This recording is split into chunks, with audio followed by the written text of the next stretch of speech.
Hello friends, जय जगन्नाथ।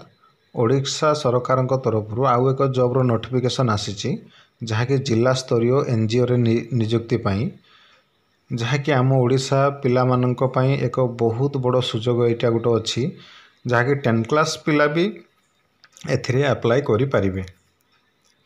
2000 ऊर्ध्व post एथिरे बाहरी, तो आपण माने निहाती एथिरे अप्लाई करंतु, आपणकर जॉब एथिरे सुनिश्चित हो पारे। भारतीय एग्रो इंडस्ट्री फाउंडेशन BAFI तरफ ए पोस्ट बाहरी। ये रहा आपणकर Odisha government job. Apply date आपणकर ऑलरेडी स्टार्टेड हो सारी। बयस सीमा एथिरे अच्छी 18 ରୁ 38 वर्ष मध्य अप्लाई करेंगे। दरमा आपणकर रहिबो 20,000 प्रत्येक मास। एप्लिकेशन मोड आपण एथिरे ऑनलाइन रहिबो। आसंतु एई जॉब्र नोटिफिकेशन टी भल भाव देखि नबा। वीडियो रे आगो को बढ़िबा पूर्व वीडियोटी को लाइक शेयर आउ सब्सक्राइब करंतु। देखि नियंतु नोटिफिकेशन टी ओडिशा पंचायत मैत्री requirement 2024 apply online for 2000 plus post. मु जेमती आपनको एबे कहूतली।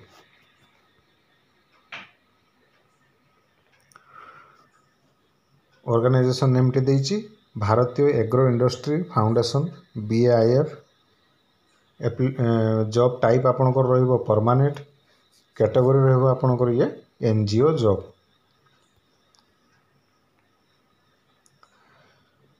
नेम ऑफ द पोस्ट रही आपणकर स्वरोजगार मैत्री।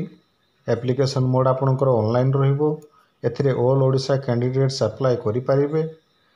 प्लेस ऑफ पोस्टिंग आपणकर एथिरे ओडिशा ही पोस्टिंग हबो। लास्ट अपडेट आपणकर अपडेट आसी नहीं। लास्ट डेट तो आसिले आपनको निहाती एथिरे सूचित करा जिवो। जेंडर एथिरे उभय महिला और पुरुष एथिरे अप्लाई करि परिबे। एजुकेशन क्वालिफिकेशन टी कोन देछि आसंतु देखि नबा।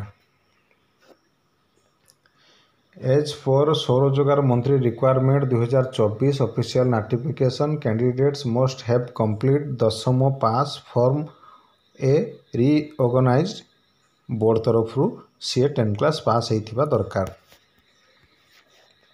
बयस सीमा जमती मु आपनको कहूतली 18 ରୁ 38 वर्ष एथिरे बयस सीमा अच्छी। एथिरे 18 ରୁ 38 वर्ष बयस भितर जेकोसी भी कैंडिडेट एथिरे अप्लाई करि परिबे।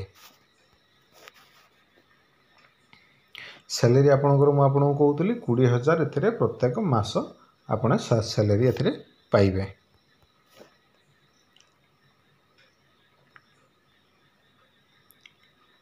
सिलेक्शन प्रोसेस टी आपणकर केमिति हबो ना एथिरे इंटरव्यू आउ डॉक्यूमेंट वेरिफिकेशन एथिरे सिलेक्शन हबो। इंटरव्यू रे कोन देइछि ना the first round candidates can faced an interview according to the official notification. In interview, if candidates shortlisted, then they will go through the document verification.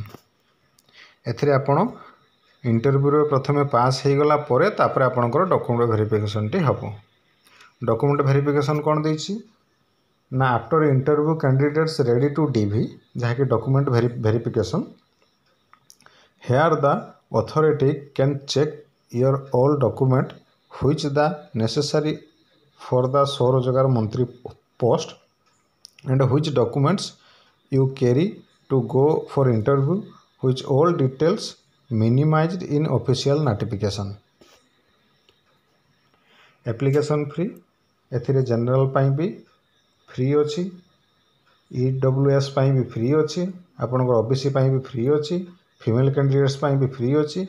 SC ST पाई भी एथिरे free अच्छी। कौनसी cast पाई कौनसी charges एथिरे लागिबो नहीं। Important documents गुड़िक कौन कौन आपको मागिछि ना qualification certificate including the date of birth, 2 recent colour passport size photo, caste certificate if any experience certificate आउ रेसिडेंटल सर्टिफिकेट एथिने आपनकर डॉक्यूमेंट हिसाब रे मागिछि। एप्लाई डेट आपनकर ऑलरेडी स्टार्टेड हो सारी। आउ लास्ट डेट आपनकर एत पर्यंत अपडेट है नहीं। एथिरे इंपोर्टेंट नोट्स गुड़िक देइछि।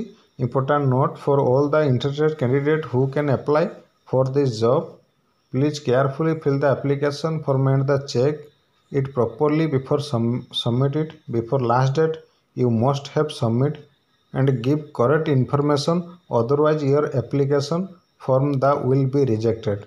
एटा आपण भलो भाबे पढ़िबे नोटिफिकेशन गुडी को कोन से मागिची तापर ताको फिलअप करके आपण ऑनलाइन अप्लाई करेंगे नहीं तो आपण को फॉर्म रिजेक्ट हो जाई पारे।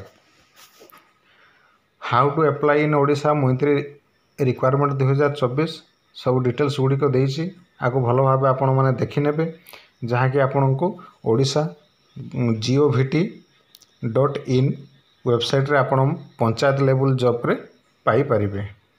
अप्लाई ऑनलाइन लिंक भी आपण को देइची एथिरे आपण जाइकी भलो भाबे नोटिफिकेशन गुडी को पढ़ी कि एथिरे आपण अप्लाई करि परिबे।